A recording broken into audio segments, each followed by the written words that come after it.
Buenos días. Hoy hablamos con Matilde Cabello, una mujer hecha a sí misma historiadora, escritora y periodista, tejedora de palabras que también fue titiritera. Matilde nos contó en una entrevista concedida a la cadena de PTV de Córdoba cómo en su niñez quería ser artista.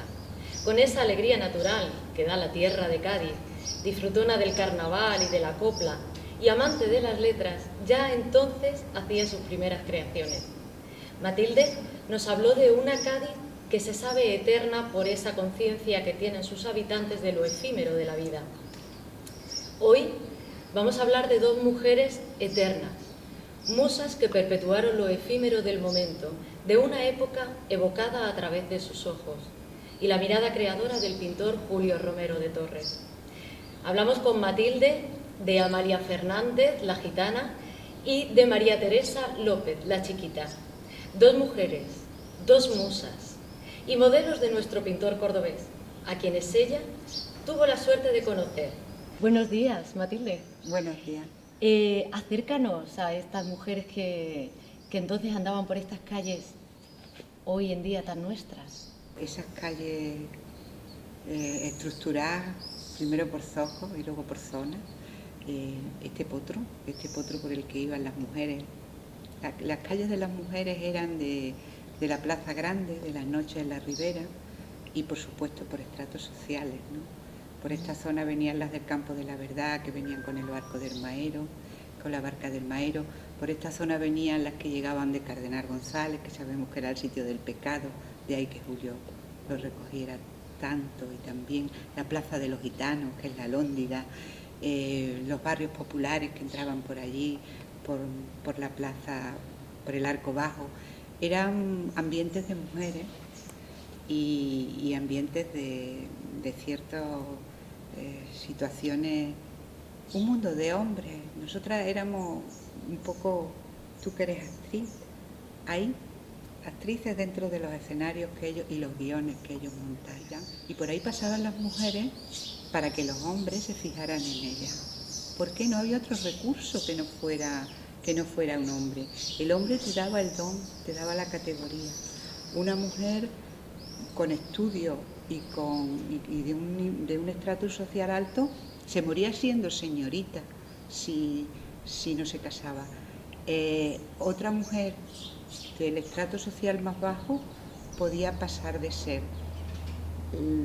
la Angustia a ser doña Angustia. En este caso, si tu hijo tenía dinero y era torero y había alcanzado cierto estatus. Hasta el don nos lo otorgaban los hombres, todo nos lo otorgaban los hombres. Paséate por el mercantil, niña, a ver si encuentras un señorito y nos sacas de pobre. Y los señoritos le ponían su casa a la querida. Todo el mundo respetaba a esa mujer porque era la querida de don fulano, y don fulano, si tenía querida y era miembro de un círculo, bien fuera el mercantil, bien fuera el liceo, el círculo empresarial, digamos, de la oligarquía, ya tenía su puesto de categoría, pero la mujer también era un signo de categoría. Esa era la Córdoba que ellas conocieron. Bueno, las mujeres casadas aceptaban que sus maridos tuvieran querida, y esa era la situación que le tocaba llegar, que le tocaba. ¿A qué sociedad pertenecía María Teresa? A una sociedad media, de barrio, pero Amalia la gitana era pues una pobre criatura que era una Córdoba sumida en la absoluta miseria. Entonces ellas vivían como podían, era la Córdoba de los hombres, en la que ellos eran los que decidían y los que mandaban. Sabemos que la vida de estas dos mujeres estuvo muy marcada por su relación laboral con el pintor, y no precisamente para bien. Eran otros tiempos. Y ellas, en concreto María Teresa, a pesar de haberse convertido en la representante de la mujer cordobesa en todo el mundo, nunca recibió nada a cambio. Bueno, sí, sus 3 pesetas por sesión. Y aprendió a hablar en público, aprendió a defenderse, pero creo que pasó hasta los últimos días de su vida defendiendo su honra. Háblanos de esa relación de la musa y el artista.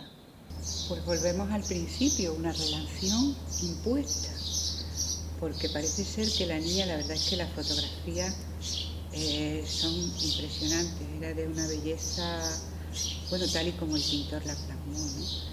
Y la niña viene aquí con 7 años y llama la atención. Entonces, lógicamente, él quiso pintarla, ¿no? Como quiso pintar a tantas.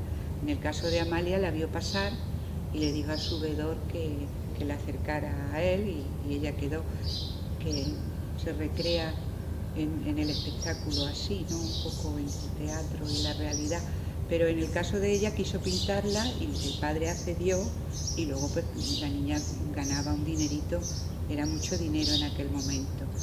Enseñándome el cuadro que lo tenía allí encima del sofá, digo, yo en esos ojos veo miedo. Hay mucha inocencia, pero veo también miedo. Y confesaba que sí, que había temor, que es que una niña... Luego tenemos que tener en cuenta que Dora, la cordobesita, con 8 o 9 años, estaban ya adiestrándola para subirse a las tablas y al cuplé. Y además se sintió toda su vida agradecida a su padrino, que le llamaba, que la cogió con 8 años, como él decía. Las mujeres éramos puros instrumentos, entonces ella tenía temor por todo eso. Y fue muy desgraciada y muy valiente. Sí. Ella se separa del marido, porque puede hacerlo, pero tuvo la valentía de hacerlo. Claro, si lo miramos desde los ojos y desde la sociedad de los años 60, 50, 40, que fue donde ella tuvo su mayor lucha por defender su honestidad, tal y como se entendía la honestidad era una cosa puramente física y de pecado. Si nos centramos en él, era terrible lo que había hecho, pero es que cuando Teresa se separa de su marido existía el divorcio, con todas las garantías que pueda tener ahora. Claro, con todas las garantías de me separo de ti y tengo una paga alimenticia y tengo una... O sea, que tenía todas las... Y de pronto todo eso desaparece y ella se ve sin un oficio y sin nada, porque el pintor muere en el 29, creo que eso es de los últimos cuadros, cuando la exposición universal. Entonces, ¿qué le queda a Teresa? ¿Qué podía hacer? Porque también para eso necesitamos un estrato social. Amalia la gitana podía coger cartones, podía bailar en un tablao, con todo el ambiente pecaminoso que también recrea Julio Romero. Podía ponerse a pedir incluso, podía ir a recoger lo que sobraba de la plaza, que sobraba más bien poco.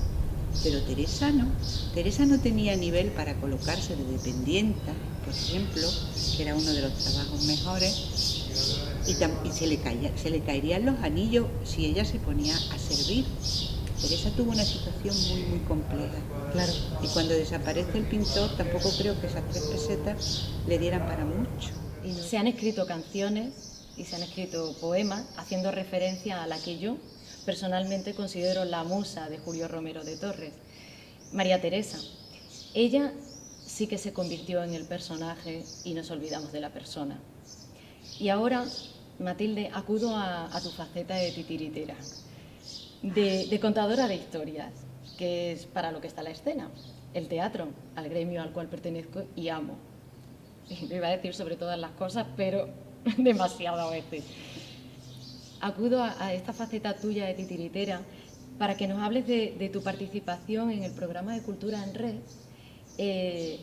con esta preciosa pieza de Cordobesa Años 20, en la que participas, y en tu intervención en el Museo de Julio Romero de Torres, creo que fue por el Día Mundial del Teatro, justo el 2019, el año pasado. Bueno, estamos todavía en este año. Háblanos de esa faceta escénica tuya, ¿cómo te subes a las tablas? En el colegio, por ejemplo, tengo fotos de uniforme con el papelito de las Carmelitas y tenía 8 años y era la que se subía allí a recitarle las cositas a la Virgen cuando llegaba mayo. Los teatrillos que montábamos, yo era la directora, la empresaria y versionaba coplas. No me dedicaba solo a cantar las coplas de Barquerito de Lora, que me encantaba porque me recordaba al Maero del Río y a todo lo que mis padres me contaban. Estábamos lejos de Córdoba y eso es una nostalgia muy fuerte. Yo soy hija de la nostalgia de mi tierra, de Cádiz y de Córdoba, ¿no? De la tierra de mis padres. Y entonces recuerdo que desde muy pequeña yo hacía mis propias versiones de la copla y las cantaba y hacíamos nuestro, cobrábamos, ¿eh? Ah, claro, claro. Sí. Entonces, eso es algo fundamental. Claro, siempre estuvo muy unido. Íbamos con la sillita, los niños iban con su sillita y cobrábamos. Pero es que yo creo que la literatura, para mí está todo muy unido, porque hay una cosa que tú como actriz, parece que sois las actrices las que tenéis, que los actores en general y las actrices las que necesitáis de eso, que es la empatía y sumergirte en el personaje, hacerlo tuyo, ¿no? Claro. Es lo que tú necesitas. Sin embargo, para mí, en general en la literatura, en las novelas, en el poema, necesito hacer mío el sentir, la historia, el ambiente, la recreación. No piensa todavía en recogerse ni en casorio, le gusta su arte y su vida. ¿Qué necesidad tiene ella? Ay, las mujeres, por desgracia ya no nos necesitan para vivir desahogadas y se están poniendo el mundo por pontera. La niña no es una de esas feministas modernas del centro obrero que han salido ahora ya y han ido hasta el Congreso diciendo barbaridades como que somos iguales. Pero la niña lee y es muy espabilada. Dice que no va a lavar palominos y se va a pasar la vida carreando cántaros del Caño Gordo. Podría ser escribienta en Carbonell, taquillera o dependienta en la Luque, porque lista es como el hambre. Siglo XX, cambalache, problemático y febril. El que no llora no mama y el que no afana es mujer. Dale no va, dale que va, que allá en el horno nos vamos a encontrar. No pienses más, siéntate a un lado, que a nadie importa si naciste honrado. El que trabaja noche y día como un buey, que el que vive de los ojos, que el que cura, que el que mata. Con las mujeres de los años 20 fue una idea que me perdí mucho, pero conté con la ayuda, pero no sabía cómo plantearlo, porque yo conocía la biografía, pero a mí me gusta entrar en el sentir de ella. Y bueno, pues, ¿cómo puedo hacerlo? ¿Cómo puedo hacerlo con 5 mujeres? Entre las que están Amalia la Gitana, ¿no? Pues no otra cosa que pasearme por sus sitios, por su espacio, por su tiempo. Y la empatía, ¿qué sentía ella? ¿Qué podrían sentir ellas? Y me dieron una idea magnífica. Mi director, que es la primera vez que trabajo las órdenes de un director, afortunadamente, Máximo Ortega, ¿por qué no lo planteas de forma epistolar? Y ahí estuvo la solución.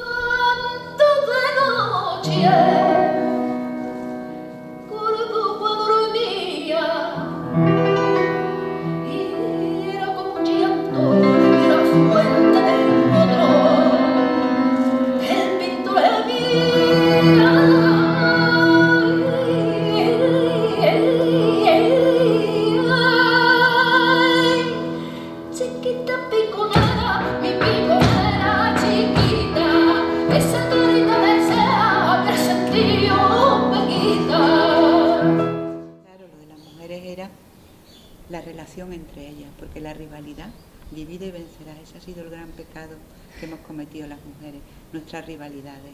¿Pero por qué? ¿Quién es más guapa? ¿Quién es más atractiva? ¿Quién resalta más? Porque la más guapa, la más atractiva, yo lo llamo el síndrome del harén, es la que se va a enamorar al hombre y se lo va a llevar. Llevarse eso que es lo que ahora significa llevarse un máster o un puesto de funcionaria. Es que era tu vida y tu estabilidad, el poder. Entonces aquí yo pretendí que las 2 mujeres, fue un momento muy hermoso porque se hizo delante de sus cuadros, que las 2 mujeres se sintieran no como enemigas, sino como víctimas de la sociedad, del pintor, de todo lo que conllevaba en el Día de los Museos. Y fue hermoso, porque también creo que quedaba ahí como una reconciliación oficial entre ellas. Y la atmósfera, ¿no? Y la atmósfera.